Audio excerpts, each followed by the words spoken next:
Argentina es un país que fue pensado, planeado, soñado. En el siglo XIX, distintos grupos impulsaron proyectos para construir una nación nueva en lo que había sido una porción del Imperio Español. Este ciclo repasa esos proyectos. ¿Qué querían sus impulsores? ¿Por qué hubo gente dispuesta a dar la vida por esas ideas? ¿Cómo les fue esos proyectos? ¿Qué nos dejaron? Buscamos respuestas a esas preguntas. Es un ciclo sobre ideas, ilusiones, conflictos, éxitos y fracasos.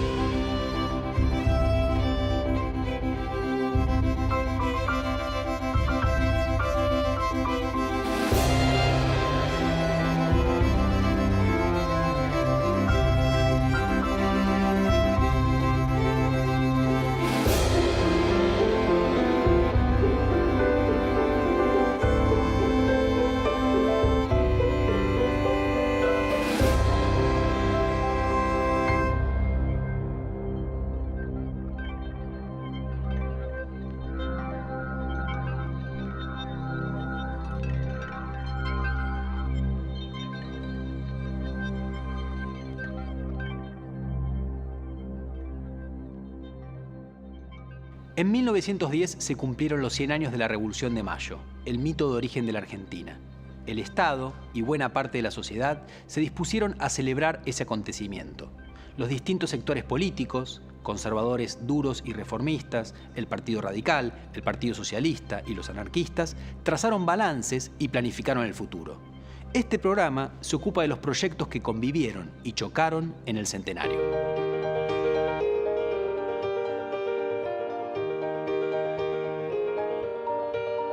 Para los sectores dominantes, el centenario constituía la ocasión para mostrar al mundo cómo la Argentina había conseguido ciertas metas de una sociedad considerada moderna, como el crecimiento económico. Los festejos que impulsaron, con eje en Buenos Aires, eran un auto-homenaje. Quienes hasta allí habían conducido los destinos nacionales se adjudicaban haber puesto en marcha la modernización a través del progreso económico. Creían, así, ser los artífices del milagro argentino. Milagro que además los tenía como grandes beneficiarios.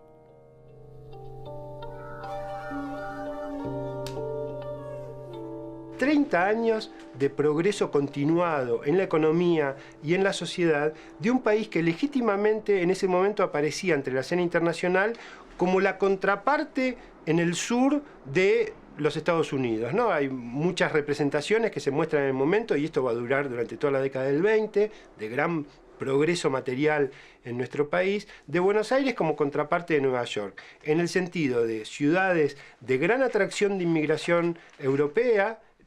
Buenos Aires tiene índices de crecimiento inmigratorio absolutamente extraordinarios en el mundo y de gran progreso material, de realizaciones permanentes, de crecimiento del Producto Bruto, etc.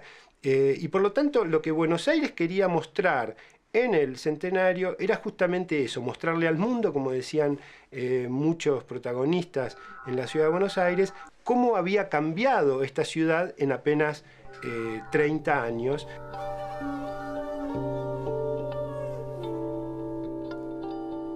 Se habla mucho del centenario, el primer centenario, como un periodo de gran prosperidad y gran consolidación, pero no era tan así. Prosperidad sí había, aunque mal distribuida, pero había prosperidad. Y sin embargo, había tensiones sociales muy fuertes, mucho más que lo que se cree en general. El 25 de mayo de 1910 explotaron 2 bombas en pleno Teatro Colón. Hubo ya del año anterior y después una represión muy fuerte a movimientos obreros y movimientos socialistas. Estuvo el intento de asesinato del presidente, que al final que murió fue el jefe de policía, Ramón Falcón, creo que en el año 10 o en el año 9. O sea que además las huelgas y las represiones a las huelgas. Así que había una situación muy lejana de esa imaginación que se tiene ahora sobre la época esa.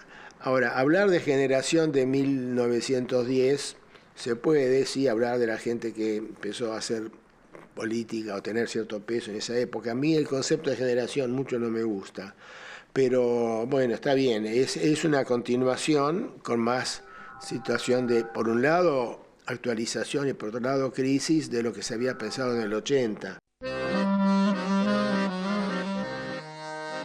Muchos trabajadores, sobre todo los de origen inmigrante, pertenecían a organizaciones sindicales de clase, en gran medida de extracción anarquista. La clase dirigente advertía este fenómeno con preocupación. Junto al crecimiento económico se delineaba el conflicto social. Los trabajadores comenzaron a enarbolar demandas históricas, como la jornada laboral de 8 horas y medidas para mejorar sus condiciones de trabajo y de vida. Los anarquistas, además, proponían construir una sociedad nueva, sin jerarquías ni explotación. La forma de lucha que impulsaban era la huelga general revolucionaria. La clase dirigente impulsó la sanción de 2 leyes para combatir al anarquismo. La de residencia, en 1902, que facultaba al Poder Ejecutivo para deportar a todo extranjero considerado como un peligro social, y la Ley de Defensa Social en 1910, que prohibía la publicidad anarquista y controlaba el ingreso de extranjeros politizados. Se basaban en la idea de que la Argentina era un país de riquezas inagotables y que la interrupción de la armonía social provenía desde afuera. La ley de residencia y la ley de defensa social, que se dictan en la primera década del siglo, una coincidiendo incluso con el centenario y en función de cierta paranoia por parte de la burguesía argentina respecto de la posibilidad o no de hacer los festejos del centenario, que entre paréntesis se hicieron bajo estado de sitio, ¿no? O sea, lo que habla también a las claras un poco del tipo de progreso que había. Tenían como blanco al anarquismo, ¿no?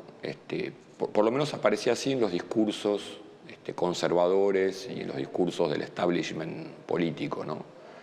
Pero, insisto, digamos, una parte de eso tenía que ver con que cierta figura del anarquista había sido construida como el enemigo público de la sociedad argentina, aquel que desintegraba y que de alguna manera era el sustituto, o era la figura que permitía explicar una sociedad que estaba atravesada por un sinnúmero de conflictos, ¿no? Entonces, el anarquista ahí funcionaba como clave explicatoria de las desigualdades sociales, de las alteraciones, de los conflictos. Entonces, era una figura que, digamos, en cierta medida servía, digamos, ¿no?, propagandísticamente al régimen y al Estado. Pero además, efectivamente, el anarquismo, en ese momento, a través de la Federación Obrera de la Región Argentina, tenía un poder de movilización y de puesta en crisis, una crisis relativa, obviamente, ¿no?, de la sociedad argentina, que era importante y que de alguna manera estas leyes, digamos, tratan de contener.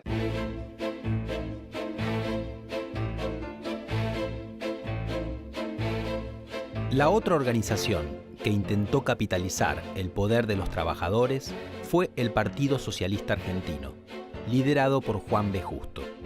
El socialismo proponía reformular el curso de la modernización social que se venía operando en el país desde fines del siglo XIX. Ello significaba, principalmente, corregir el hecho de que los terratenientes se apropiaran de la renta nacional mediante el dominio de grandes extensiones de tierra fértil y revertir las políticas económicas que perjudicaban directamente los ingresos de los trabajadores, como los impuestos al consumo y los privilegios arancelarios a ciertas industrias locales. El socialismo no cuestionaba el modelo agroexportador, pero detectaba la complicidad entre las élites económicas y las políticas y veía a la democratización política como la condición de posibilidad de un reparto más justo de la riqueza. El socialismo se presentaba como una opción reformista y progresista, para la cual el centenario no constituía una fecha celebratoria para la clase trabajadora. Sostenía que las masas debían tener protagonismo y para eso el Partido Socialista tenía que desplegar una serie de acciones tendientes a dotar de conciencia histórica a los trabajadores rurales y urbanos. También era importante que los inmigrantes se nacionalizaran para poder votar. Es que las acciones que proponían un cambio debían respetar una vía legalista, porque Juan B. Justo no creía en el poder de las revoluciones.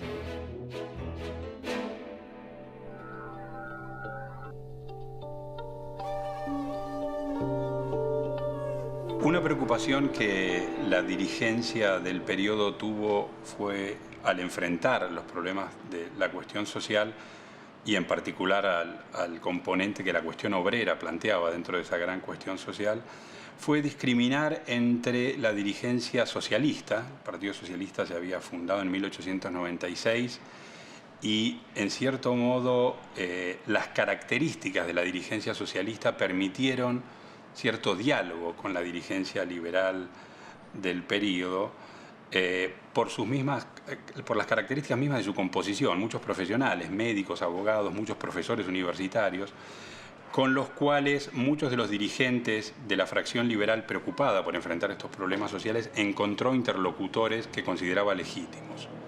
Enfrente, el fenómeno del anarquismo aparecía como una cuestión esencialmente diferente a la que planteaba la dirigencia socialista. Con esta última, como dije, los liberales pretendían establecer un diálogo que condujera a la implementación de medidas de reforma social implementadas en general a través de nueva legislación por el Congreso. El anarquismo, en cambio, se presentaba como una amenaza mucho más peligrosa y fue determinado, encajonado en cierto modo como un problema policial más que político. Y rápidamente los grupos dirigentes procedieron a criminalizar la protesta anarquista, identificándola como una amenaza al orden público que debía ser separada del debate político sobre las soluciones de la cuestión social. Gobernar es argentinizar.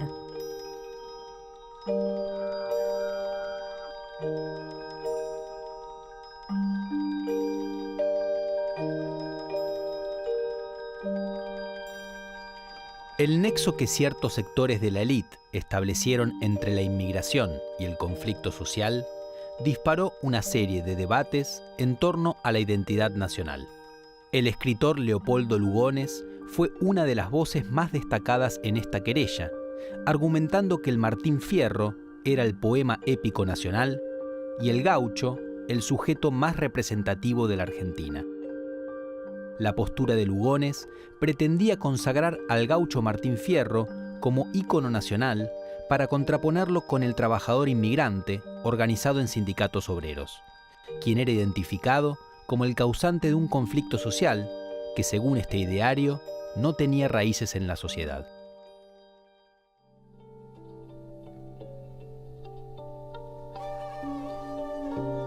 Y una operación muy significativa que es la que hace Lugones a partir de las conferencias en el Teatro Odeón y después con su libro El Payador. Uno podría decir que Lugones es el que de alguna manera construyó las condiciones posibles para que Martín Fierro se convirtiera en libro nacional. El Martín Fierro no era nuestro libro nacional, era un libro poco recomendado, era un libro que por su nivel de violencia, por su nivel de agravios, por su nivel, digamos, de protesta, era mucho más reivindicado por los anarquistas que por el Estado. Las operaciones que hace Lugones son muy interesantes y particularmente lo que hace es conectarlo con las grandes tradiciones de los poemas épicos. De alguna manera llena un vacío cultural que hace que la Argentina, al tener su libro, se incorpora a las grandes tradiciones de las naciones con su libro canónico. Y esta es una operación notable. Durante el momento más solemne de nuestra historia, la salvación de nuestra libertad fue una obra gaucha. La revolución estaba vencida en toda la América. No lamentemos, sin embargo, con exceso su desaparición, producto de un medio atrasado y oponiendo a la evolución civilizadora la resistencia, o mejor decir, la incapacidad nativa del indio antecesor. Solo la conservación de dicho estado habría favorecido su prosperidad.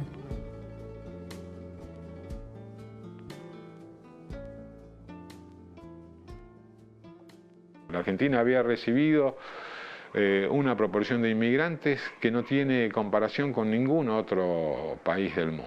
El doble que los Estados Unidos en porcentaje en relación con la población. Una ciudad como Buenos Aires tenía un 50% de sus habitantes que eran extranjeros. Entonces en las clases dirigentes surge la idea de que hay que utilizar instrumentos de todo tipo para forzar la nacionalización de esos extranjeros y sobre todo de sus hijos para que se integren en una idea de Argentina.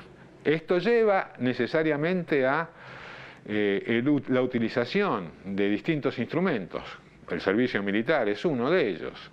El voto obligatorio, es otro de los instrumentos, y la educación patriótica, es decir, la consagración de un pasado, la imposición de un pasado mítico, fundador, en el cual los descendientes de los extranjeros tenían que reconocerse.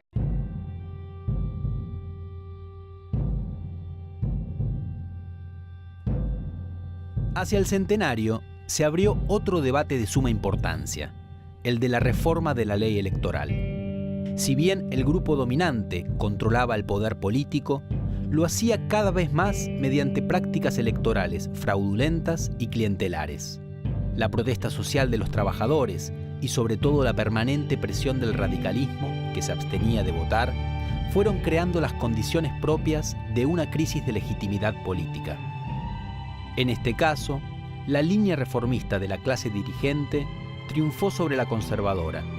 Encaró un cambio ambicioso que buscaba erradicar el fraude, relegitimar al grupo dominante e instituir a los partidos políticos como los órganos adecuados para vehiculizar ideas e intereses colectivos.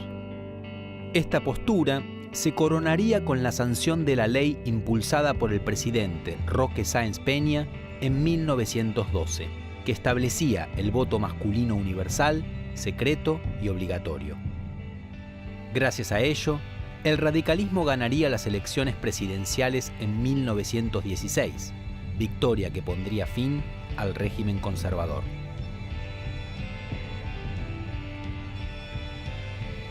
Ante la evidencia de una insólita regresión, que después de 25 años de transgresiones a todas las instituciones morales, políticas y administrativas, amenaza retardar indefinidamente el restablecimiento de la vida nacional, es sagrado deber del patriotismo ejercitar el supremo recurso de la protesta armada, a que han acudido casi todos los pueblos del mundo en el continuo batallar por la reparación de sus males y el respeto de sus derechos.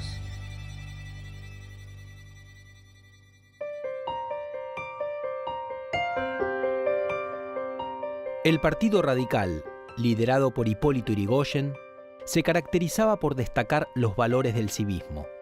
Yrigoyen sostenía que quienes gobernaban en ese momento habían pervertido el mandato de la Constitución.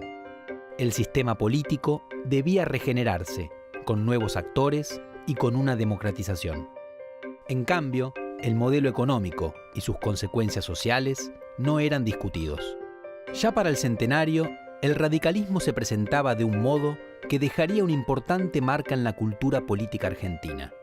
La idea de que más que un partido era un movimiento, es decir, una agrupación capaz de representar los intereses de todos y no los de una parte de la sociedad. La identificación entre el partido, la nación y la Constitución reaparecería varias veces en el radicalismo argentino del siglo XX.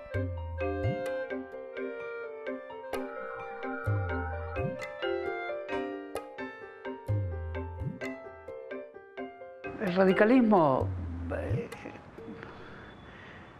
no sé si hoy podríamos adjudicarle la idea de lo nacional popular conforme un concepto contemporáneo, ¿no? Y sin duda tiene una idea de nación, pero hay algo por encima de esa idea, que es digamos, cierto patetismo, hay una dramaturgia, hay una construcción de textos que provienen de la lectura de un filósofo un poco ignoto, pero que Yrigoyen conoce bien, que es Krause, que considera la acción política como algo que proviene de cierta sacralidad. O sea que eso pondría la idea de que los textos de la nación tienen que ser textos reparadores y tener cierta sacralidad. Y en ese sentido hay un universalismo de la sacralidad política que en el primer radicalismo está por encima de la idea de nación. De la acción cívico-militar armada, con un tinte jacobino evidente, forma parte de lo que después se llamó el irigoyenismo y forma parte evidentemente de las aspiraciones con las que Yrigoyen quiere constituir un nuevo tipo de régimen electoral republicano y de civilidad, pero a través de este tipo de expresión armada. Se dirá que no era para constituir formas más radicales o más drásticas de un gobierno que no estaba establecido en las leyes, sino que la acción armada se verifica en términos de ampliar, perfeccionar y profundizar un cuerpo de leyes que incluso se entienden como que tienen expresión en la Constitución, ¿no? Hay un elemento morboso que obra en su seno desde el primer instante, desde el corazón mismo de la Junta de Mayo, que asume la dirección de la guerra y cuya génesis debemos buscar en los más remotos orígenes. Es la discordia, fundada en rivalidades personales o en antagonismos latentes de regiones o de facciones.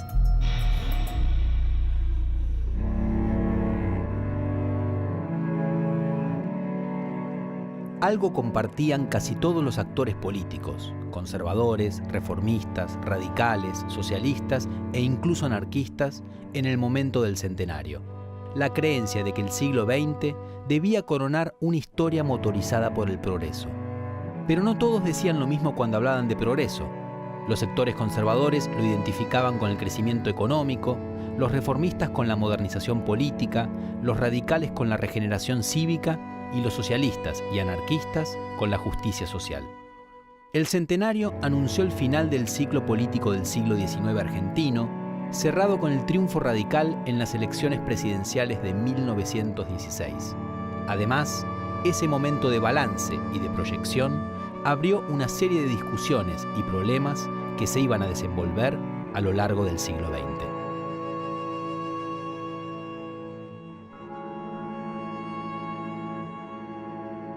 A mí me parece que esa nostalgia respecto a la Argentina del centenario, por un lado se liga con esta percepción de que ahí sí había un proyecto de país, con la que recién intentaba discutir.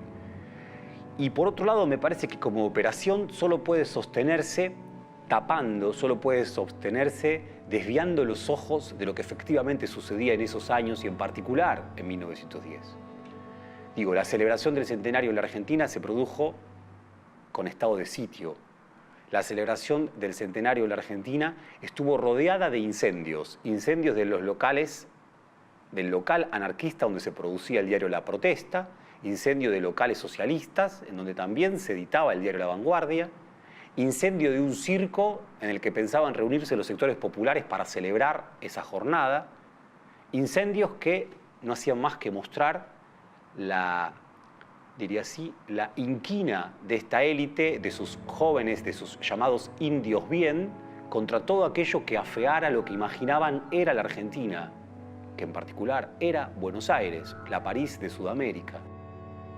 Indudablemente, ante el bicentenario se hacen comparaciones con el centenario. Muchas miradas sobre ese momento están teñidas de una visión idealizada, que como ocurre con cualquier idealización, es falsa. Se enfatiza que la concurrida celebración del centenario se hizo en medio de un gran crecimiento económico del país. Pero se olvida que había un sistema político cerrado, con represión y una importante desigualdad social. Este bicentenario supuso un repaso crítico de nuestra historia e introdujo su nota central en la enorme participación popular vista en los festejos. Fue la mayor concentración de la historia argentina.